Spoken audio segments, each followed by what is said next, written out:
അമ്മ വീട്ടിലേക്ക് എത്തുന്ന ദൃശ്യങ്ങളാണ് ഇപ്പോൾ പ്രേക്ഷകർ കാണുന്നത്. അല്പസമയം മുമ്പാണ് അമ്മ മിഥുൻ്റെ മൃതശരീരം വീട്ടിലെത്തിച്ച ശേഷമാണ് അമ്മ അങ്ങോട്ടേക്ക് എത്തിയത്.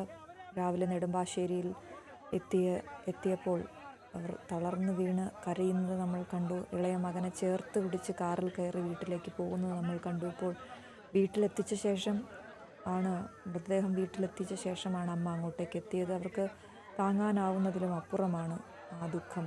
മൂത്ത മകൻ, ആദ്യമുണ്ടായ കുഞ്ഞ്, ആൺകുട്ടി, അവൻ ഇനിയില്ല എന്ന് മനസ്സിനെ പറഞ്ഞു പഠിപ്പിക്കാൻ കഴിയുന്നില്ല. അവർക്ക് താങ്ങാനാകുന്നില്ല ഈ വേദന എന്നുള്ളതാണ്. ഇപ്പം ആ കുടുംബത്തിൻ്റെ വേദന കണ്ടു നിൽക്കാൻ ബുദ്ധിമുട്ടുള്ളതാണ്. അവരെ ആശ്വസിപ്പിക്കാൻ കഴിയാതെ ഒരു നാട് ഒന്നടങ്കം അവിടേക്ക് ഒഴുകിയെത്തുന്ന കാഴ്ച. ആ തേവലക്കരയിലുള്ള ആളുകൾ തന്നെ പരസ്പരം കണ്ണുമിഴിക്കുകയാണ്. ഇത്രയും അധികം ആളുകൾ ഈ വീട്ടിലേക്ക്, മിഥുൻ്റെ കൊച്ചു വീട്ടിലേക്ക്, മിഥുനെ ഒരുപക്ഷെ നേരിട്ട് പരിചയമില്ലാത്തവർ പോലും ഈ ഒരു വാർത്ത അറിഞ്ഞ് അങ്ങോട്ടേക്ക് എത്തി. അവനെ അവസാനമായി ഒന്ന് കാണാനായി അങ്ങോട്ടേക്ക് ഒഴുകിയെത്തുന്ന കാഴ്ച നീണ്ട നിര നമുക്ക് കാണാം. ഇത് എപ്പോൾ കണ്ടു കഴിയും കുഞ്ഞിനെ എന്ന് പറയാൻ കഴിയാത്തത്ര ആളുകൾ, അത്രയധികം ആളുകൾ അവിടേക്ക് എത്തിക്കൊണ്ടേയിരിക്കുകയാണ്. ഒരു വശത്ത് അവൻ്റെ സംസ്കാരത്തിനുള്ള തയ്യാറെടുപ്പുകൾ നടക്കുന്നു. വീടിനോട് ചേർന്ന് തൊട്ടടുത്ത് മിഥുൻ്റെ സംസ്കാരത്തിനുള്ള നടപടികൾ നടക്കുകയാണ്. അവിടെ തയ്യാറെടുപ്പുകൾ നടക്കുന്നു, നമുക്ക് കാണാം. ചിത ഒരുക്കിയിരിക്കുന്നു. അവനായി അനുജനെ ചേർത്ത് പിടിച്ച്, ഇളയ മകനെ ചേർത്ത് പിടിച്ച് അമ്മ പൊട്ടിക്കരയുന്നത് നമുക്ക് കാണാം.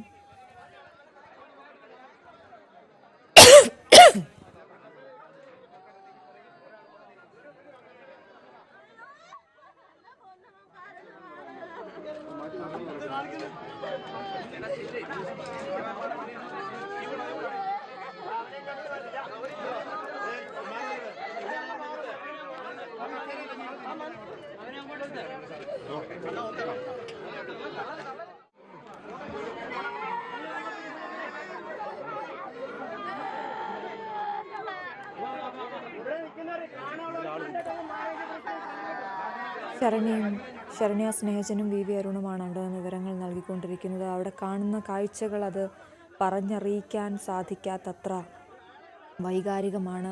സ്കൂളിലേക്ക് മൃതദേഹം എത്തിച്ചപ്പോഴും നമ്മൾ കണ്ടു. മിഥുൻ്റെ അധ്യാപകർ, അവനോട് അത്രയധികം അടുത്തിടപഴകിയിട്ടുള്ള സഹപാഠികൾ, അവനോട് അവസാനം കളിച്ച കൂട്ടുകാരൊക്കെ ഈ ദുഃഖം താങ്ങാനാകാതെ നിൽക്കുന്നത് നമ്മൾ കണ്ടു. അവർ പൊട്ടിക്കരയുകയായിരുന്നു. മൃതദേഹത്തിനടുത്തേക്ക് എത്തിയപ്പോൾ ചെറിയ കുട്ടികളാണ്. അവർ ഏത് രീതിയിൽ ചിന്തിക്കും, ഏത് രീതിയിൽ പോകുമെന്നും അറിയാത്ത ഒരു പ്രായം. ആ സമയത്ത് കൂട്ടുകാരനെ സഹായിക്കാൻ പോയതാണ് മിഥുൻ. ശരണ്യ സ്നേഹജൻ ഒരിക്കൽ കൂടി ചേരുന്നു. ശരണ്യ, 5 മണിയാണ് സമയം പറഞ്ഞിരുന്നത് സംസ്കാരത്തിന്. പക്ഷേ ഈ ഒരു ഒഴുക്ക് അണമുറിയാതെ ആളുകൾ അങ്ങോട്ടേക്ക് എത്തിക്കൊണ്ടേയിരിക്കുന്നു. നേരത്തെ ആ ഒരു അമ്മ സൂചിപ്പിച്ചതുപോലെ ഒരു ഓട്ടോ പോലും വിളിച്ചാൽ കിട്ടുന്ന സ്ഥലമല്ല എന്ന് പറയും. എന്നിട്ടും നടന്ന് ദീർഘദൂരം സഞ്ചരിച്ച് ആളുകൾ അങ്ങോട്ടേക്ക് എത്തുന്നു. അത് ആ കുടുംബത്തെ ഒന്ന് ചേർത്ത് പിടിക്കാനാണ് എന്നാണ് അവർ പറഞ്ഞത്. അക്ഷരാർത്ഥത്തിൽ ശരിയാണ്. അവരാരും ഇതുവരെയും ഇത്രയും ജനക്കൂട്ടം കണ്ടിട്ടില്ല ഒരു മരണത്തിന് എന്നാണ് പറയുന്നത്.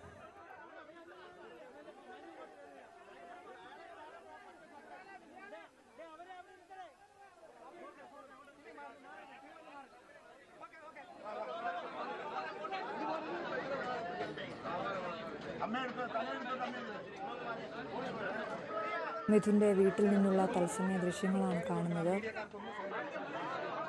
സ്കൂളിലേക്ക് ഒരുക്കി അയച്ച മകൻ, അവനെക്കുറിച്ച് അച്ഛൻ പറഞ്ഞത് അന്ന് ബൈക്കിലായിരുന്നു കൊണ്ടുവിട്ടത്. എന്നും ബസ്സിൽ പോകുന്ന കുഞ്ഞ് എന്തിനായിരിക്കും അന്ന് അവൻ അച്ഛനൊപ്പം പോകണം, അല്ലെങ്കിൽ അച്ഛനൊപ്പം ഇനി യാത്ര ചെയ്യാൻ കഴിയില്ലെന്ന് അവൻ അറിയുമായിരുന്നു എന്നൊക്കെ നമുക്ക് തോന്നിപ്പോകുന്ന ഓരോ കാര്യങ്ങളും കേൾക്കുമ്പോൾ എന്തിനായിരുന്നു എന്ന് തോന്നിപ്പോകുന്ന അവസ്ഥയാണ്.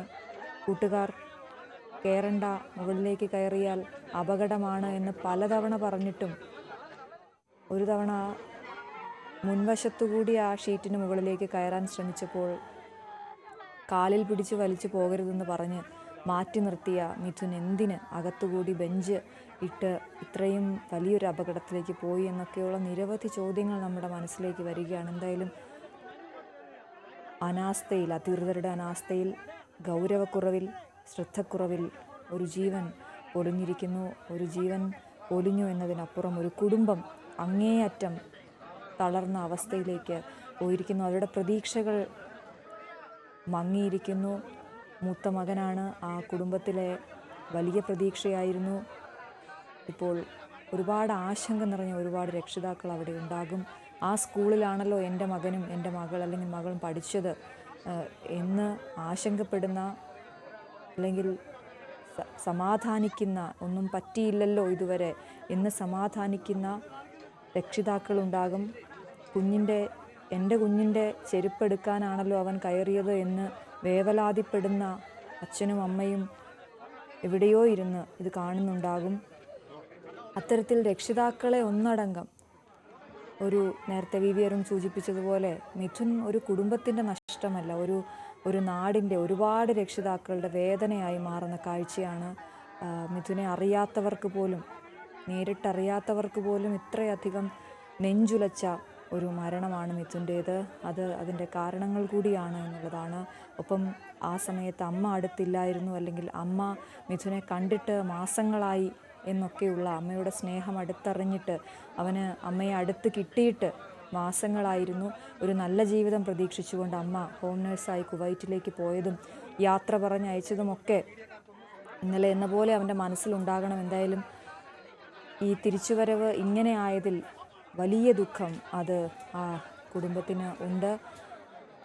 അത്രത്തോളം സജീവമായിരുന്ന, അത്രത്തോളം മിടുക്കനായ ഒരു ആൺകുട്ടിയാണ് നഷ്ടമായിരിക്കുന്നത്. ദുഃഖം താങ്ങാനാകുന്നില്ല. തേവലക്കരയെ സംബന്ധിച്ച് ആളുകൾ അങ്ങോട്ടേക്ക്, മിഥുൻ്റെ വീട്ടിലേക്ക് ഒഴുകുന്ന കാഴ്ചയാണ് ഇപ്പോഴും കാണുന്നത്. ജനപ്രതിനിധികളടക്കം അവിടെയുണ്ട്. ആ കൊച്ചു വീട്ടിൽ വളരെ കുറച്ച് ആളുകൾക്ക് മാത്രമേ അകത്ത് നിൽക്കാൻ കഴിയൂ. അത്രയും സ്ഥലമേ അവിടെയുള്ളൂ. ഇപ്പോഴും ബോധം കെട്ട് കിടക്കുന്ന, ബോധമില്ലാതെ കരഞ്ഞ് തളർന്ന് കിടക്കുന്ന അമ്മുമ്മയെ നമ്മൾ കണ്ടു. ഈ വാർത്ത കേട്ടത് മുതൽ തലയിലടിച്ച് കരയുന്ന അമ്മുമ്മയെ നമ്മൾ കണ്ടു. അച്ഛന് സംസാരിക്കാൻ വാക്കുകളില്ലായിരുന്നു. വലിയ പ്രതീക്ഷ, ആ അച്ഛൻ്റെ വലിയ പ്രതീക്ഷയാണ് ഇല്ലാതായിരിക്കുന്നത് മിഥുൻ പോയതോടെ. മിഥുൻ്റെ അവസാന നിമിഷങ്ങളാണ് വീട്ടിൽ. ഇനി അവനില്ല, ഇനി അവിടേക്ക് ചെല്ലില്ല എന്നുള്ള വാസ്തവം അവർ ഉൾക്കൊള്ളാൻ ശ്രമിക്കുകയാണ്. ഒപ്പം നിൽക്കുകയാണ് നാട്.